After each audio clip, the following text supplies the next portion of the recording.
What's up, everybody? Welcome to the Pick Six Podcast, CBS Sports Daily NFL Podcast. I'm Will Brinson. I'm your host. It is now Thursday, August 20th. Excited to keep Analytics Week rolling along, or as we're affectionately calling it, Nerd Week. Joining us now, good friend of the program, the second tallest media member in the NFL circles behind only Pete Prisco. Oh, yeah. I was going to say.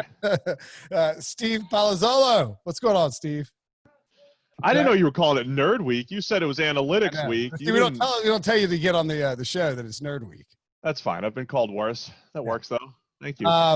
What is senior? I feel like you're like I mean, you and Sam, to me, and obviously there's a lot of people involved with PFF, but like you and Sam feel like the faces of PFF to me. Is that fair?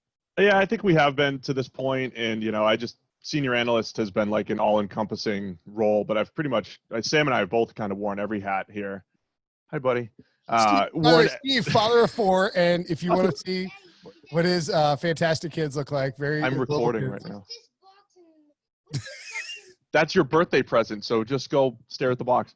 And look, like you got to understand, Steve, this is a kid-friendly podcast, not in the sense that the content is appropriate for children, but as I was telling you before, they're in and out. I mean, my son pops up here Debo, how many times does Robbie pop into this podcast? Like once a week?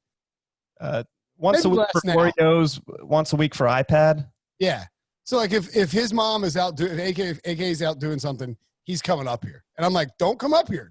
They sense the red light. Like they sense when it's record time. I'm dead serious. He learned. So for a while, my wife was working downtown Raleigh at this museum, and I was taking care of Robbie full time and doing my full time job. And he figured out at that point that if I did a radio hit, he could yell Oreos as loudly as possible, and I had no choice but to turn the Oreos over to him. Wow. And at 9 a.m., noon, 3 p.m., 7 p.m., didn't matter. If I was doing radio, he's yelling Oreos, and now he has a crippling Oreo addiction, unfortunately.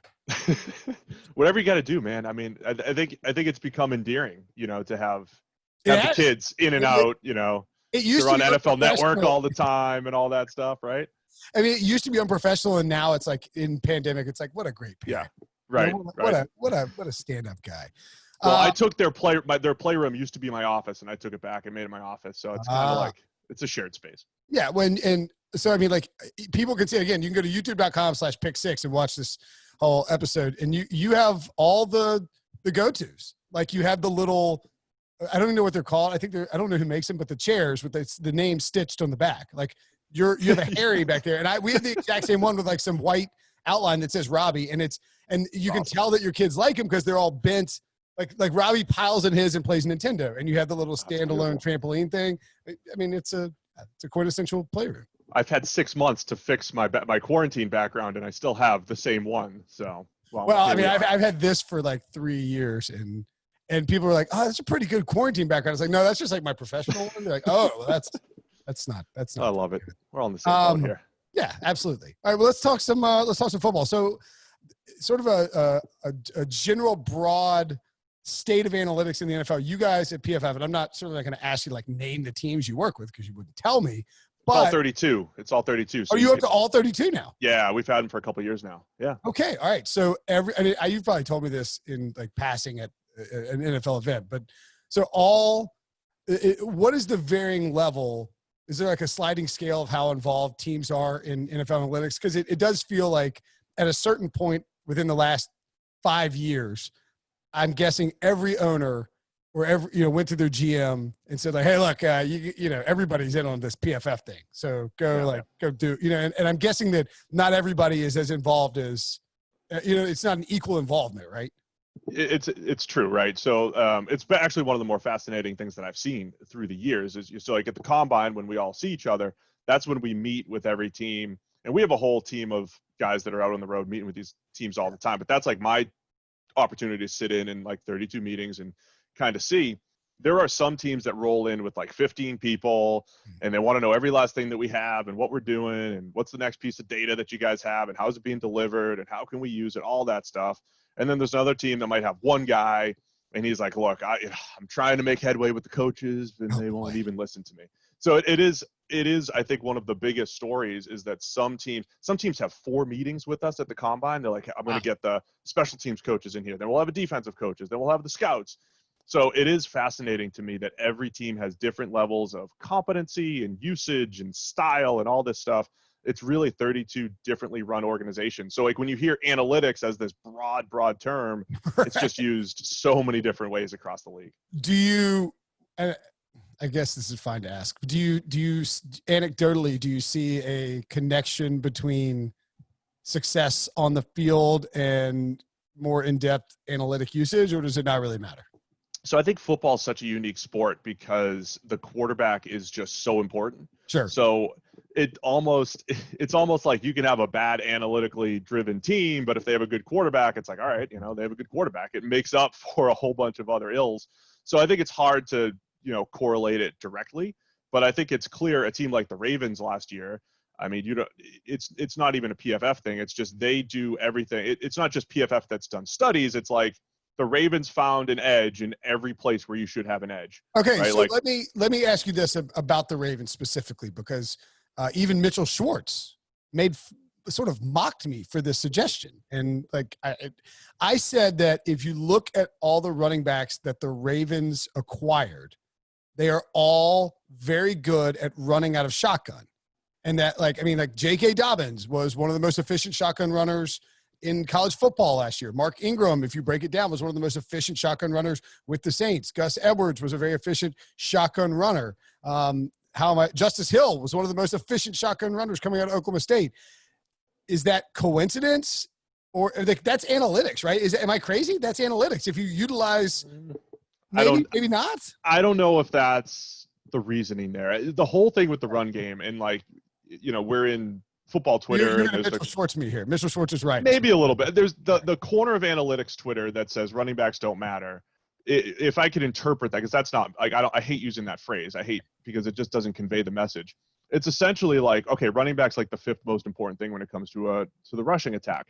I don't have the hard numbers in front of me, but I think the difference between under center and shotgun is probably down the list as well. Okay. I think the reason why the Ravens have had so much success, in part because of Lamar Jackson, but it's the run blocking, it's box count, it's the quality of the defense, and it's the fact that Lamar changes the box count, changes the numbers, and the defensive linemen, you saw this in college a lot early in the zone read era. Defensive linemen, they don't even try to shed blocks anymore. They're looking for the ball. Like, where's the ball? Where's the ball? And you're getting blown off the ball by a double team, because they're running power at you or whatever it is. I think all of that added up has led to Ravens success. I wasn't saying necessarily that's why they're successful running out of the shotgun. Just that I think they use that analysis of those players' skill sets to acquire them where they did, because they know that they can more easily fit into the scheme. And Mitchell's point was like, well, he said, these guys do well what we want to do. He's like, that's not analytics. I was like, well, that is analytics. Like, if you identify someone who does something well that you already do, and then you fit them into your system, isn't that maybe I'm getting too deep into the semantics here. No, it is, but it's just like, hey, I know my kicker can't kick, beyond 53 my kicker sucks in the wind, so I'm not. You're like, yeah. Or just saying like he can't kick beyond 53, so if it's a 54, I'm going to say no, like I'm going to go for it or punt or whatever. I mean, that's like, here's a number, and we know there's numbers on either side of it that make sense and don't make sense. So yeah, I mean, there's a point. I just don't know how much the Ravens have actually used that specific example, unless you have some inside info. No, I don't. You keep pushing that. I know. I do keep pushing that. I just stumbled into it. It's like I like to push the only little nuggets I have. I guess my point of that is that I think you're right. I think the Ravens' entire organization is heavily steeped in analytics and using whatever information they have and all kinds of information they can get in order to gain an edge. Those are your new vitamins. Points. Oh, vitamins. Flintstones?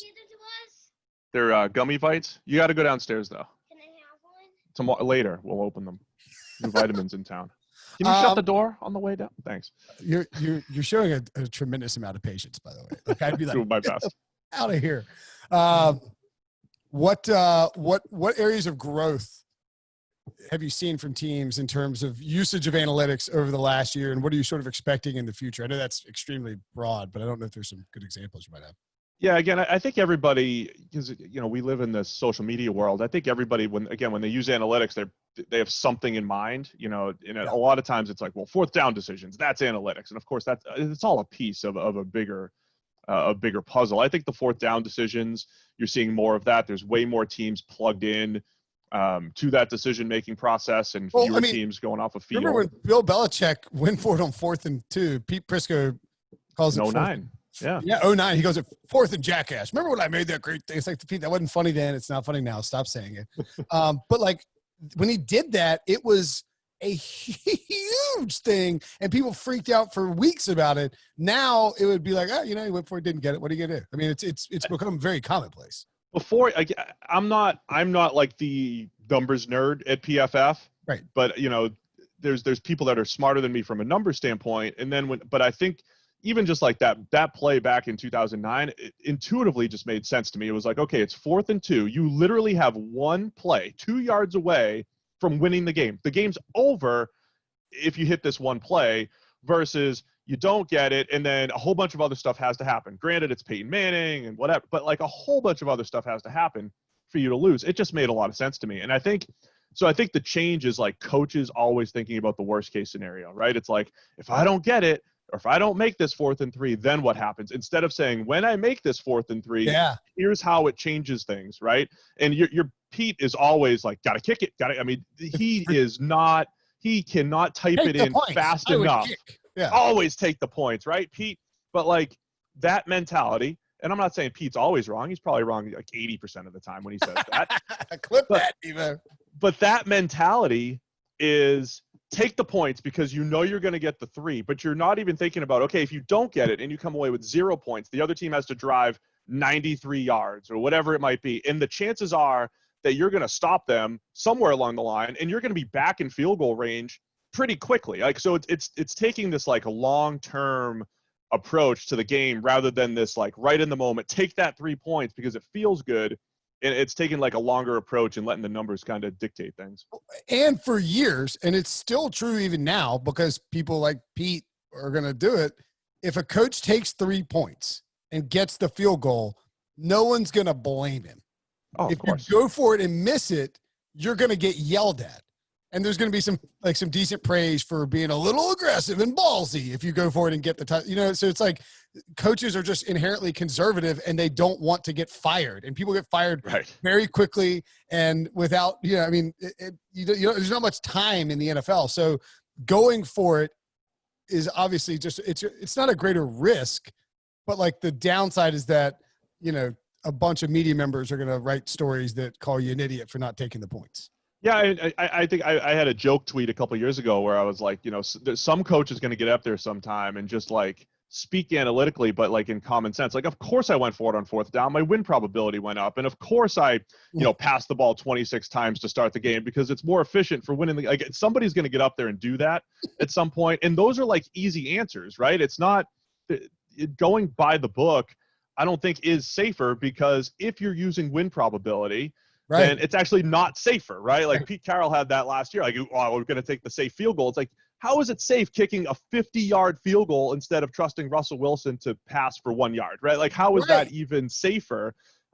Because all the numbers say it's not, So I think that stuff will switch a little bit. It's just it's a change in mentality, and it's fascinating to me when I talk to coaches about like what goes through their head that pushes them to suboptimal decisions. Like, I have to call a run every now and again because my linemen like to hit people. It's like, you don't have to have linemen hit people. You could just teach them at the beginning of camp, we're here to win games, and if we don't call a run play, like, we're not going to call a run play. Sorry, would you never run? Would you? No, it's not never run. Like, you shouldn't run just to run. No, and coaches actually do that. I thought Joe Thomas did a great job of explaining that on Twitter one time. He was like, a lot of coaches call plays from columns, and it's like, here's this pass column, here's this run column, and it's like, pass, pass, pass. I haven't called a run in a while. Let's call a run. And he said Kyle Shanahan is more like a story. And it's like, I'm going to call this run. That's going to set up this pass. That's going to set up this end around. That's going to send up this end around play action. And it all like meshes. Like, that makes sense to me from a play call standpoint. And I've actually talked to coaches who, again, say like, I haven't called a run in a while. Got to call a run. I think numbers wise, it would tell you spread to run, run when the box count tells you to, and run more in 3rd and 1, 3rd and 2, 3rd and 3, and 4th and 1, 4th and 2, right? So the times when it almost feels like it's 3rd down, I have to pass because if I get, you would actually run more often. And if you're going to run, don't necessarily bring 17 tight ends in there like Stanford does, Right. spread it out. That's exactly what Aaron Schatz said on Monday's show, was that and I agree. Like, the move is to make it look like you're going to pass and then run. Yeah, right. Or make it look like you're going to run and then pass. And those things are more efficient because they're not easily diagnosed. And there's sort of like a coin flip roulette fallacy too, to the idea that it's like, well, I passed 7 times in a row. I have to run. Like, if anything, passing again is going to seem less likely to the other coach. True. Like, if you keep passing, they're going to be like, well, surely he's got to run at some point. I would say, and here's one of the best explanations, I think, from Zach Robinson, who used to work for us, played NFL quarterback. He was a backup everywhere, but he was like, sometimes the quarterback needs just a mental break. And especially if you're not Tom Brady, you probably, I understand the point of, like, I don't want to take any quarterback and put 50 decisions on his plate in a game and go and say, we're going to throw 50 times with you, Josh Allen or Mitch Trubisky or whichever guy we're trashing lately. Like, with Brady, it's okay. You could do that. You put everything on his plate. You trust him to make 50 good decisions, or at least 49 out of 50 in a given game. So that part, like, I get that too. But at the same time, when you have an average quarterback or a lesser quarterback, you actually want to pass on early downs in times that are more favorable. You can't just go run 3rd and 9, go get him, subpar quarterback. That's not doing him a favor. He's getting teed off on 3rd and 9, whereas in 1st and 10, he's probably seeing some run, some run defense. And right. And by the way, it's not like Tom Brady threw the ball 50 times a game for the first 5 years of his career. I mean, like, he had to get to a point where he was, mastered the offense, and before he was really doing that. You mentioned Josh Allen, so let's talk about Josh Allen. Where was I mean, analytically speaking, nobody it was pretty clear like who liked Josh Allen and who didn't. And I don't want to invoke Pete Prisco 42 times on this podcast, but like, Pete is one of the biggest Josh Allen like table bangers on the planet. He's like, he's an alpha male. It's like okay, that's sounds right. Thing. Like, okay, he's a dog. He's a leader. It's like, well, that is a thing. That's great. I don't know that is going to make him successful, guaranteed, in the NFL. And then from I think a lot of people. And we do like to make fun of Josh Allen. And you're right, we're probably a bit over the top of it. But you look at the analytics from it, and you're like, I mean, I don't know how this guy's going to translate to the NFL. Has your opinion of him from coming out of college changed at all? Where do you stand on Josh Allen and the Bills this year, and what their sort of ceiling and floor is, probably because of him? So I think so much of quarterback analysis, again, because of social media, because of the way everything is in the world and politics, and everything's one or the other, right? Yeah. I think most of the quarterbacks in today's NFL all land in the middle. I mean, Josh Allen's the bottom half of the middle, but I think almost every quarterback lands in the middle. And those middle tier of quarterbacks, like quarterbacks 8 through 25, could all have good seasons, right? I mean, this is it. And at the end of the season, if Josh Allen has a good one, your boy Pete's going, oh, look at this, Josh Allen, he's taking a big step forward in year 3, when, like, the reality is, he has Stephon Diggs and Cole Beasley and John Brown. He's got this incredible group of receivers. He's got a good group of running backs. He can run the ball a little bit. And I think the Bills are set up for at least statistical success for Josh Allen, even if he doesn't take a step forward as a quarterback. So I think that's where I land. Like, he's graded poorly for us the last couple of years. That doesn't project well for him going forward. It's very similar to Trubisky the last couple of years. There's very similar vibes, like defense-centric team, buys into their quarterback and all that stuff. But I'd say the difference is Allen is now, his situation has continued to get better since he's entered the league. And you compare him to what Sam Darnold has had to deal with, what Josh Rosen has had to deal with, of course, not even playing, but like, it's just night and day. So I think Allen cannot even get that much better this year and improve a lot statistically because of the supporting cast. And I think that's the story for a lot of NFL quarterbacks, because it's easier to pass these days. And I always point to the Andy Dalton 2015 season, where it was AJ Green, Marvin Jones, Mohamed Sanu, and awesome Tyler Eifert, right? And it's like, Andy Dalton's incredible. And a very good offensive line. And a good offensive line and a quick release from Dalton. Like, you add that all up, you can have a good season. I think there are 15 to 20 quarterbacks in the NFL where, like, that's true. And here's the thing I always say about Allen. I think he has one of those years in him where it's like 58% completions and he has like 28 touchdowns through the air and another 8 on the ground. And it's actually not him playing all that well, but it's like, hey, at the end of the year, he accounted for a lot of touchdowns. He's an MVP candidate. Like, I don't know if it's this year, but I think Allen has that in him, even if he's not better, so to speak. So that year you're talking about, I mean, so you're talking about like a 58, 59% completion, 4,500 yards, 35 touchdowns, maybe 18 interceptions or something like that. Yeah. AKA Blake Bortles 2015 season. I mean, is that, there you go.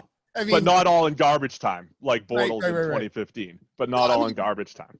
Well, and the thing about Allen is he's very vexing because I don't want to be wrong on him, and I'm not afraid to take a stand one way or the other. I just think that he does have a lot of talent, and like you're saying, you could see it all kind of click, but I don't know that he's going to magically mature into the third year into this unbelievable, unstoppable NFL passer. I think that's the problem. Like the Bills can win 13 games because their defense is the best in football, and Sean McDermott's a great coach, and they added a ton of weapons and have built this offensive line around him. But I think you're right. You could take Allen out of that.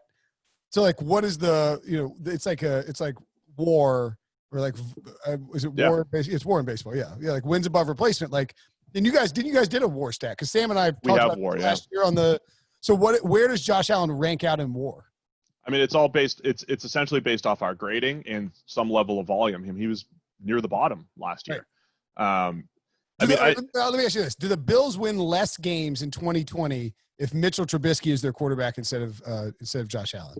I think I have a little more faith in Allen at this point right now, but it's close. I mean, if you look at the stuff, and one of the things, analytics pod here, one of the things we look at, like what stuff's stable, what stuff's unstable, like what stuff can you count on year to year?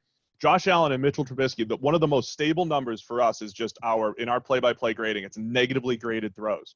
And they're both among the highest in the NFL as far as negatives. The thing that fluctuates more is positives, and this is like intuitive football-wise. You get more positive grades if you have more open receivers beyond the sticks and you have a better supporting cast. So it actually makes sense intuitively that like the quarterback controls their negatives. Like if you're inaccurate, you're going to be inaccurate. If you're going to miss throws, you're going to miss throws.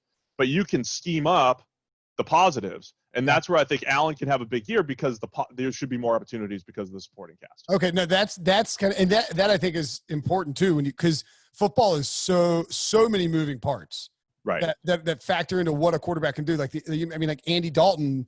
Talk about 2015, everything breaks right, and then 2016, everything breaks wrong. I mean, like your offensive Whitworth's gone, AJ Green's hurt, whatever it is. Like these things happen, and it drastically impacts the quarterback, even though it's out of his hands. Are there any other stabilizing factors like negatively graded throws that you guys look at for quarterbacks or any other position, I guess? Yeah, I'm creating a whole product for teams that, because teams have our database, but I'm helping to surface like the most important stuff from a player evaluation standpoint. I think that's kind of a next frontier that teams could get better at. And it's from our grading standpoint, it's just throwing from a clean pocket. It's all the stuff that a quarterback does most. Clean pockets happen 60-65% of the time. Like if you start from a clean pocket, you're toast, right? Yeah. Like, because, and scouts are always like, let me see this guy under pressure. And it's like, yes, those plays are good. And generally the better quarterbacks make more plays under pressure. But the best quarterbacks, Brady, Breeze, Rodgers, man, they hit open receivers from a clean pocket, and they do it at a high level. So you start with that, and then you work to the other stuff. So it's all the things that quarterbacks do the most. It's actually first and second down being more stable than third down. It's things that are counterintuitive to football, but it's just like, what do you see most of, and how good is a guy at that thing? Okay. I like it. I think that's important to know because it's easy to find that stuff. And for people, how high did you pitch at? What level? Triple A. I sat in the Major League bullpen twice in spring training.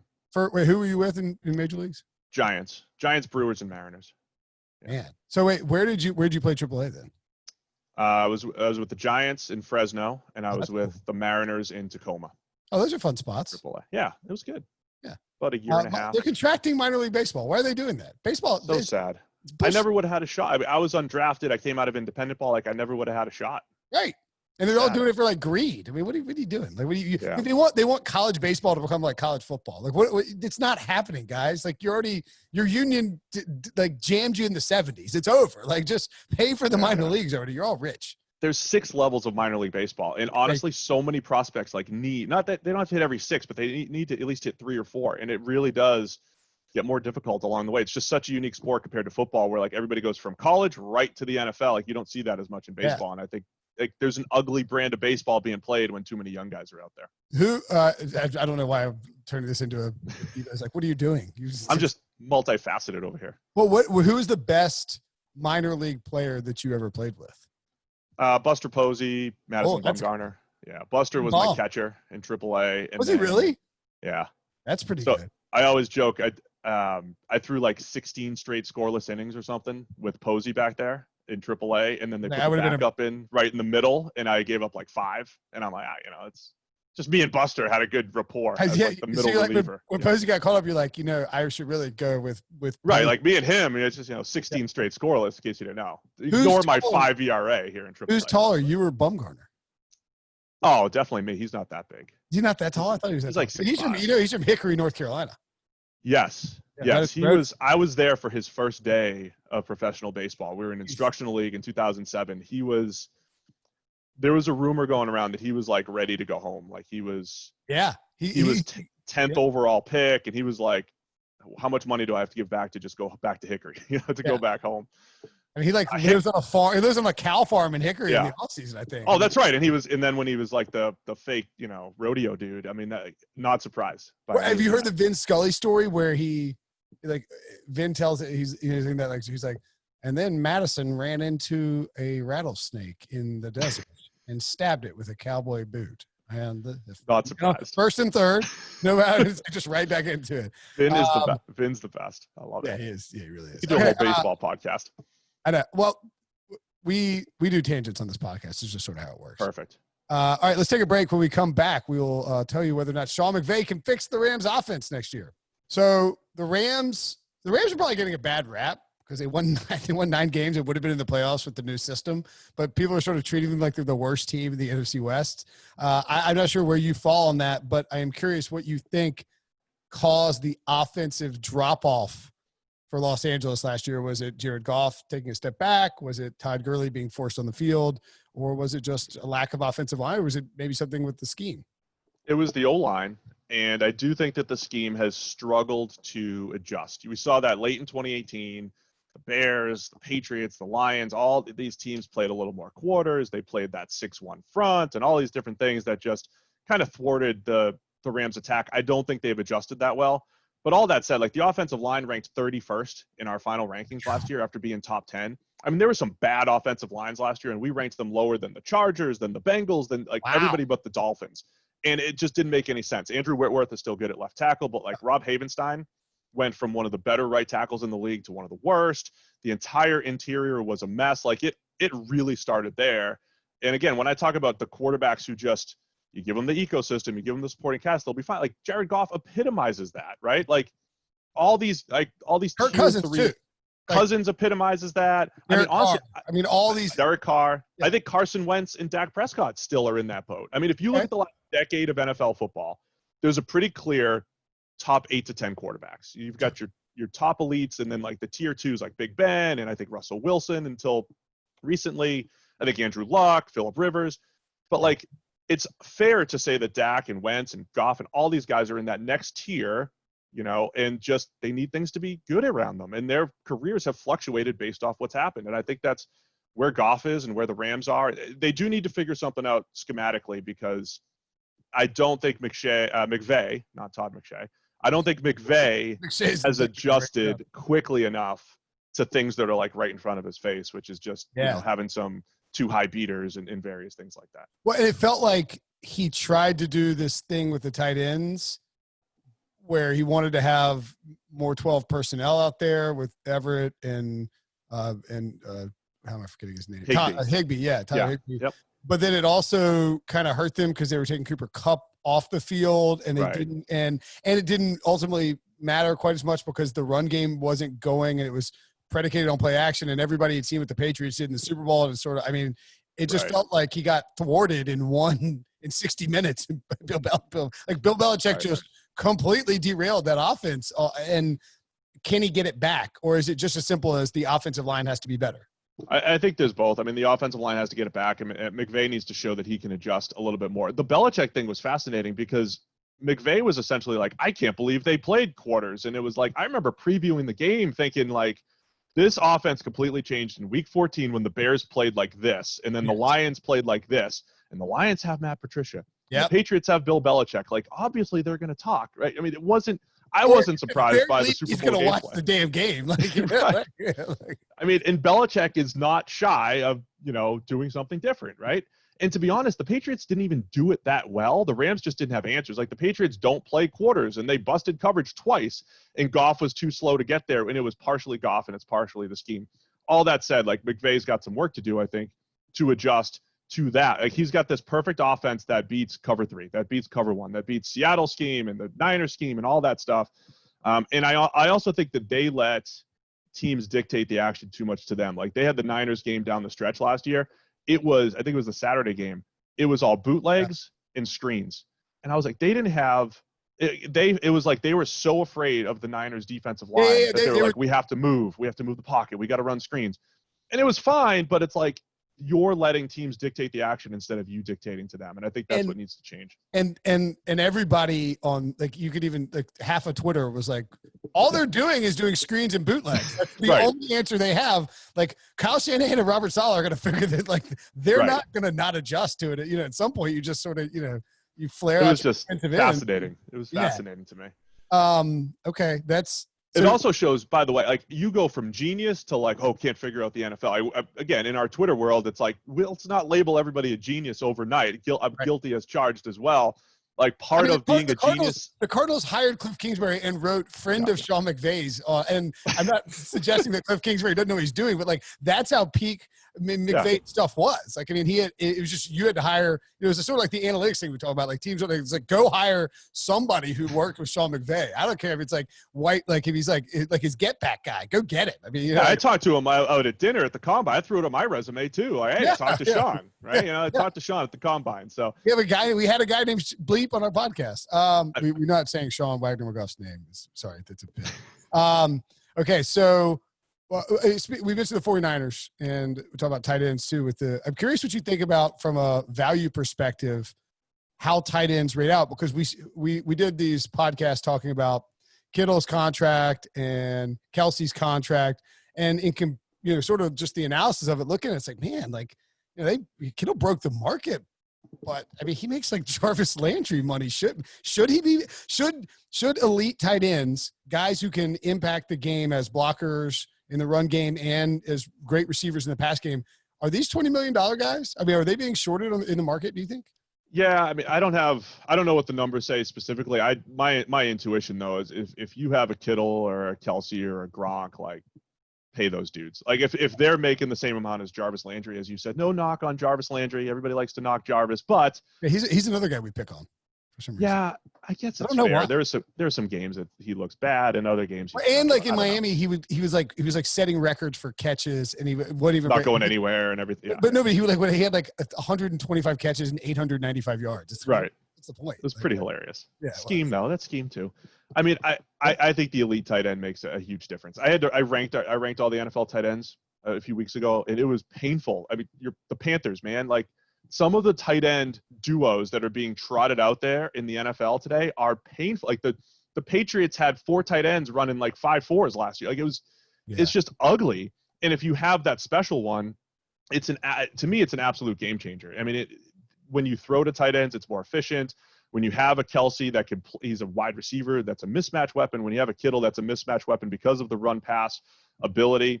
I mean, I think those guys, the high end guys, are no brainers. I think overpaying like Austin Hooper might be a bit of a mistake. I think he's more of a scheme driven type of production guy, but I think the high end guys I'd pay him. All right. So, hey, and by the way, over the cap, get your stuff together. Update Kittle's numbers in your contract. What do you do? I mean, what am I supposed to do this myself? Where's Jason? Let me text Jason real quick. I don't. He's got to get him on there. Kelce's numbers aren't even updated. What are we doing here? How am I supposed to do my lazy single click analysis of contractual deals if I don't have? I need this too. Jason has a day job, unfortunately. So what is he? I'm assuming he's like an accountant or something, right? Something like that. Yeah. I mean, it has to be with numbers. I mean, he's like a poet. He's in the finance Yeah, somewhere. I would assume, or like a finance guy, right? You don't run this for fun if you're not.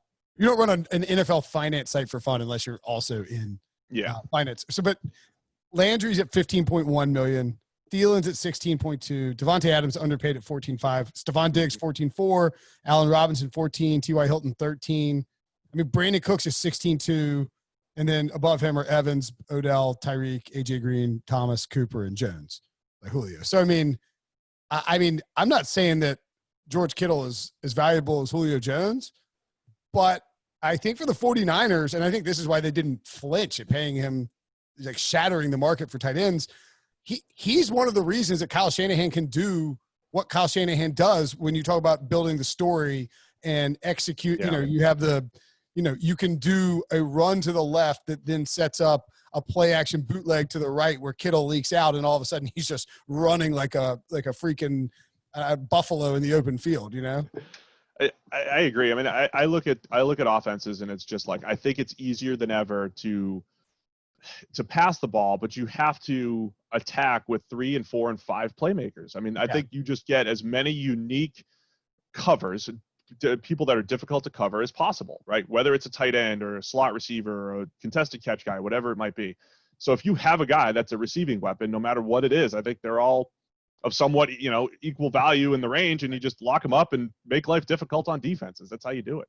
Yeah, and I agree with you. The Raiders tried to do it this offseason, I guess. I mean, they wanted to add playmakers because they needed some freaking they need some guys to catch for Derek Carr. And they went out, and this is I have like, I don't know if I have a beef with the Carr family. Like, I don't know if it's like they know it's a beef or I really care about it. But I mean, you warned me about the Carrs a couple of years. Do you remember that? Oh yeah. I told you they'll block you. I got blocked. Oh, you blocked by all of them?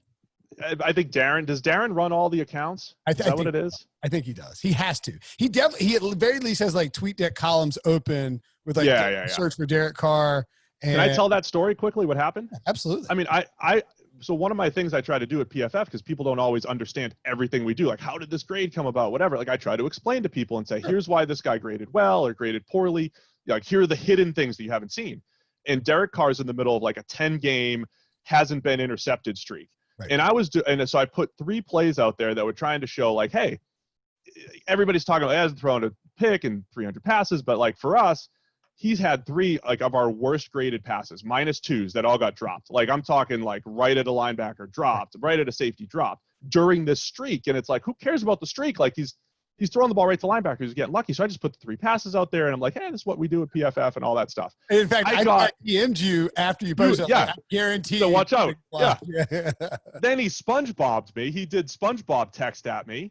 Wait, about what? like, what do you mean? Like, like the SpongeBob text, the upper lowercase nonsense. Yeah. So he SpongeBob texts me, and I get Raiders fans attacking me left and right. I'm like, this isn't even Derek Carr analysis. It's like, hey, we're smarter than you at PFF. Here's how we do things. And I'm trying to like, this is interception analysis. It's not at Derek Carr. It's not directly at him, but yeah, Darren comes in and Raiders fans attacked me. Before you know it, Derek Carr is blocking me and all this. It's like a Sunday morning. Like obviously he's not on Twitter. Like, let me block this Palazzolo guy.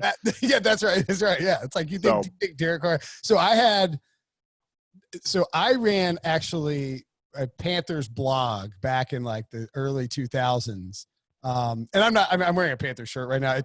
I'm not a Panthers fan, but yeah, at the time, I really just don't care anymore. Like whatever, if they're good, they're good. But at the time I was a Panthers fan, and like single team blogs weren't even a thing. So I was like, I'm going to start a Panthers blog, and I'm a weirdo, but like David Carr had taken over for an injured Jake Delhomme, who I think blew out his arm. No, he didn't blow out his arm, but Jake Delhomme gets hurt. And that's the season they trotted out Vinny Testaverde and David Carr. And Carr shows up, and he's wearing these little white gloves, these like little mittens. And so I dedicated the whole blog to David Carr. It was MrMittens.com, and like a picture of him with like these little white gloves. I'm assuming he got around to seeing it at some point, and then just not for no particular reason whatsoever. Like he was terrible. The team was awful. Yeah. For no reason whatsoever. Like I also just I'm not down with Derek Carr. I didn't like him coming out of the draft. And I feel like he's like a Cousins or whoever else. Like you need everything around him to go right. and he doesn't take chances down the field. And his That's his little preseason, so he's like, nobody believes in me. It's like, dude, like you're getting paid $20 million a year. Like John Gruden's not cutting you. It's like somebody believes in you. So settle down.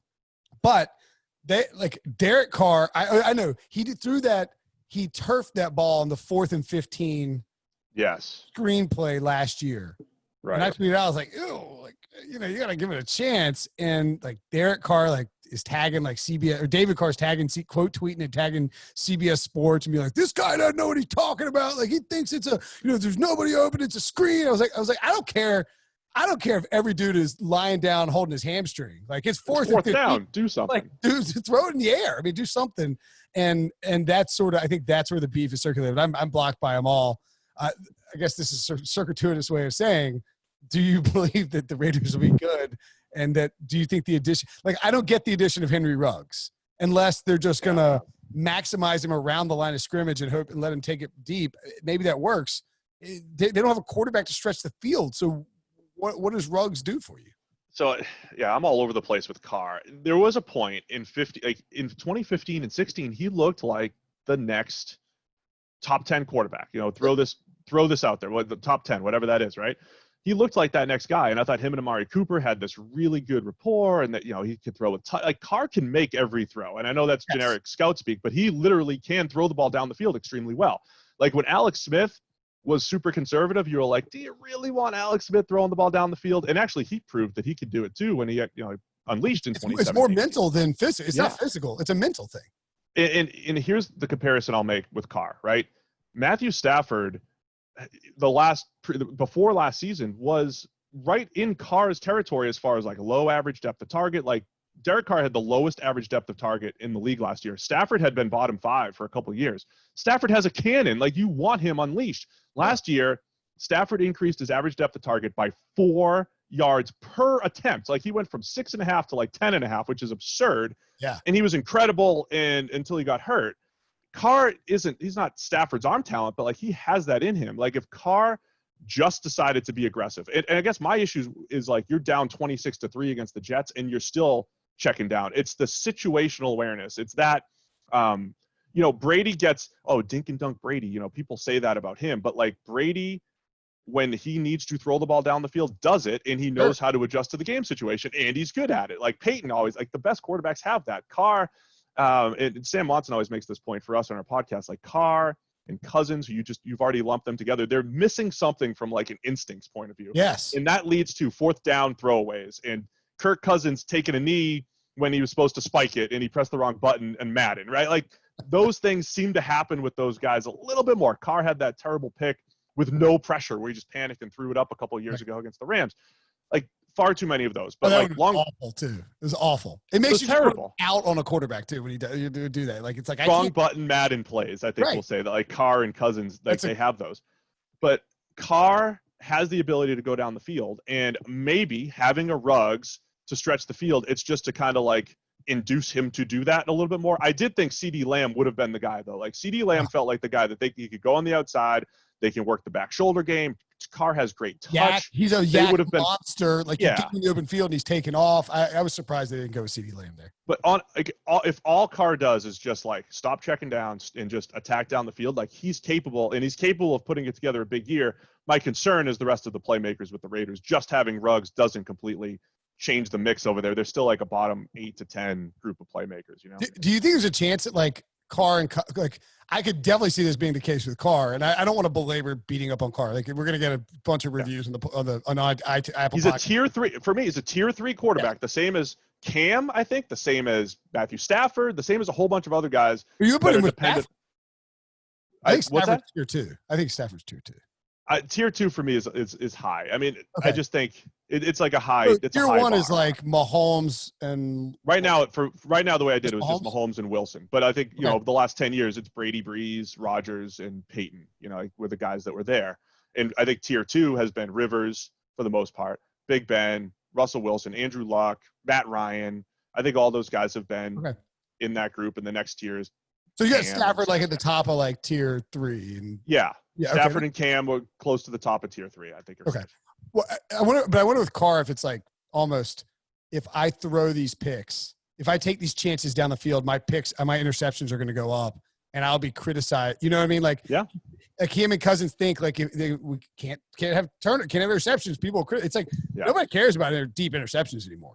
Like, I mean, maybe they do, but on our world do, but coaches do. In our world, they don't, but coaches do. But like, if you're smart, it's like the risk reward. Like, this is how Baylor plays football or played football.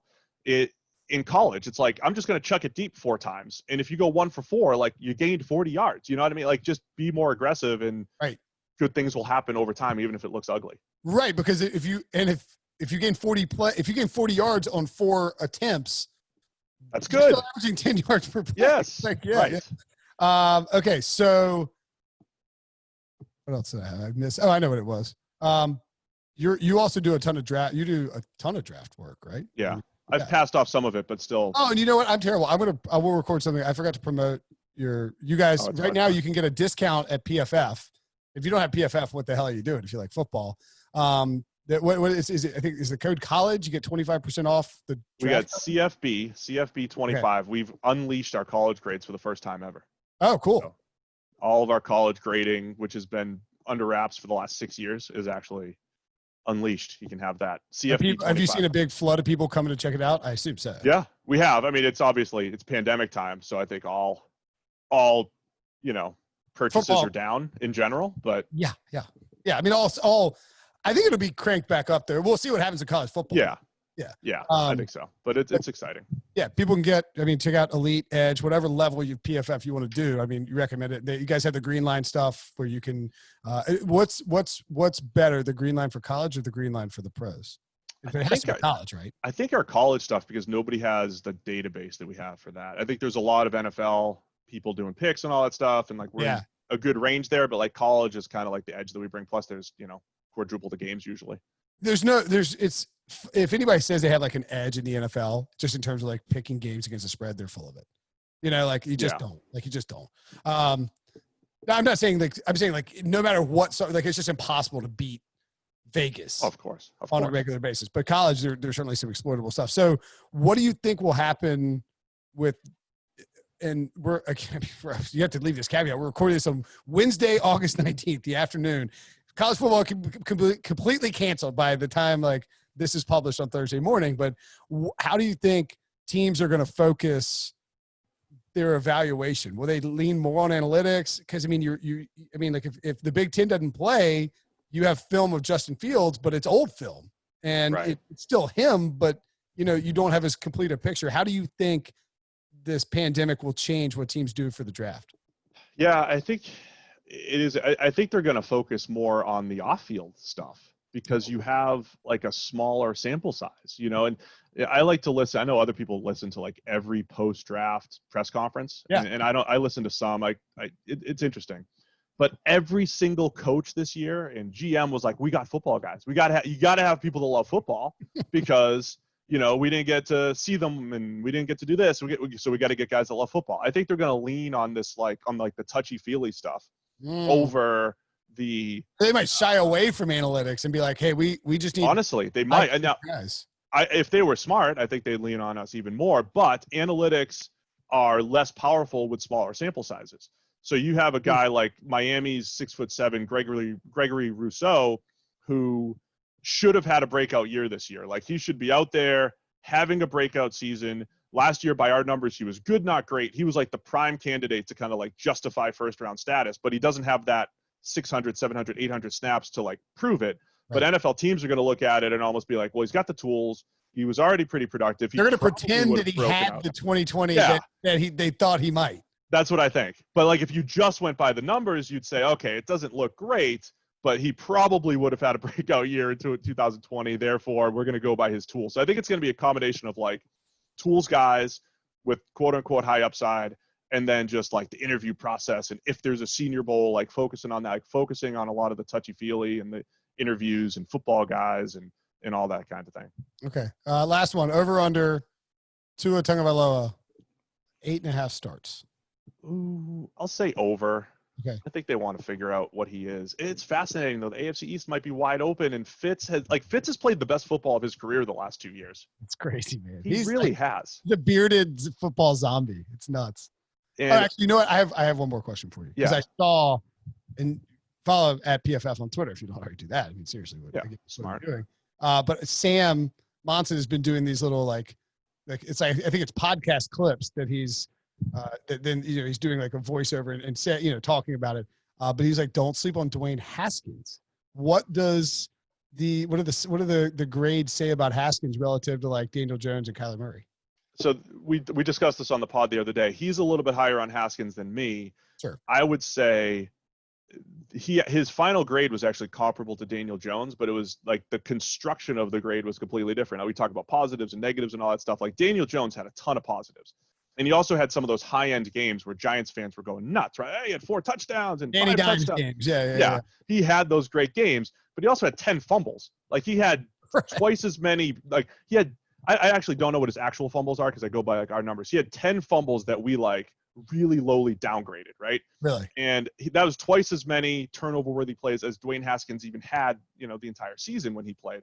So Haskins actually took care of the ball pretty well, but he had a high percentage of negatives. So I don't have a ton of faith in Haskins going forward, but he kind of played this conservative brand of football where he like his final grade ended up, similar to like a Daniel Jones or a Kyler Murray, but it wasn't as value add heavy, if you will. So I still need to see a lot more from Haskins. He reminds me of Sam Bradford a little bit, like when everything's nice and pristine, like he throws good footballs, but I don't see him elevating everybody around him. And I don't think he'll have that chance yet. He's only got Terry McLaurin to throw to.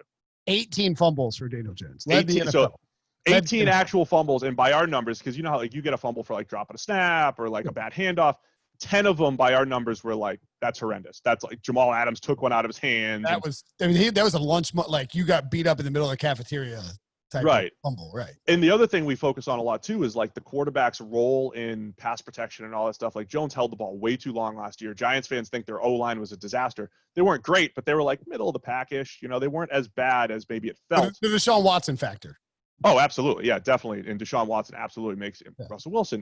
The Seahawks have a bad line, but also Wilson does make it look worse. And I would say, too, with Haskins, we talk about what you put around a guy, and you point out, like, he doesn't have a lot of wide receivers. Bill Callahan was like, using a running clock.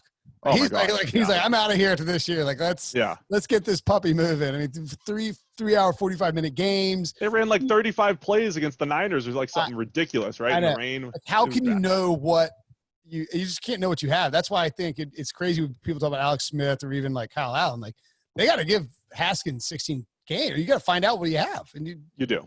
You definitely have to find out. And my concern with him, like we had him as a first-round quarterback, but in the sense of like you take shots in the first round because they could be good. But I had my concerns coming out of Ohio State because he was just elevated by incredible supporting cast. He was good, not great. And last year he was okay. So like there's still a lot to see, I think, from Haskins. But Sam's a little bit higher on him than I am, I think. All right. At PFF Steve, underscore. We get the underscore in there. At PFF _Steve.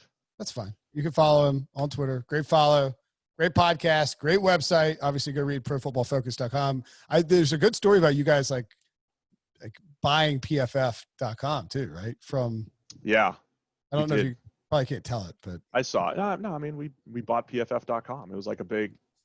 But isn't there like cash at like cash and like back like because that's how these happen. Like if you get like so for instance, if the Redskins want to get like DC defenders or whatever they end up, or excuse me, the Washington football team, like Daniel Snyder's meeting somebody like under a bridge in like by the Beltway with like a bag of like a suitcase full of cash. Like, that's how I don't know what the mechanics of that were, but I do know we paid for it, and I do know we want to expand the brand a little bit. So being limited by Pro Football Focus versus just PFF. Well, PFF is catchier. Right. PFF is the thing. So you can't say Pro Football Focus anymore. We're just PFF. We renamed ourselves. It's PFF.com. It's all different. Well, it's cool looking. All right. PFF. Go there, buy it. You can check out there's a cornucopia of information on there from player grades, everything. Steve, always a pleasure, buddy. Thanks for doing this. Talk to you soon, man. Absolutely. Thanks for having me, man.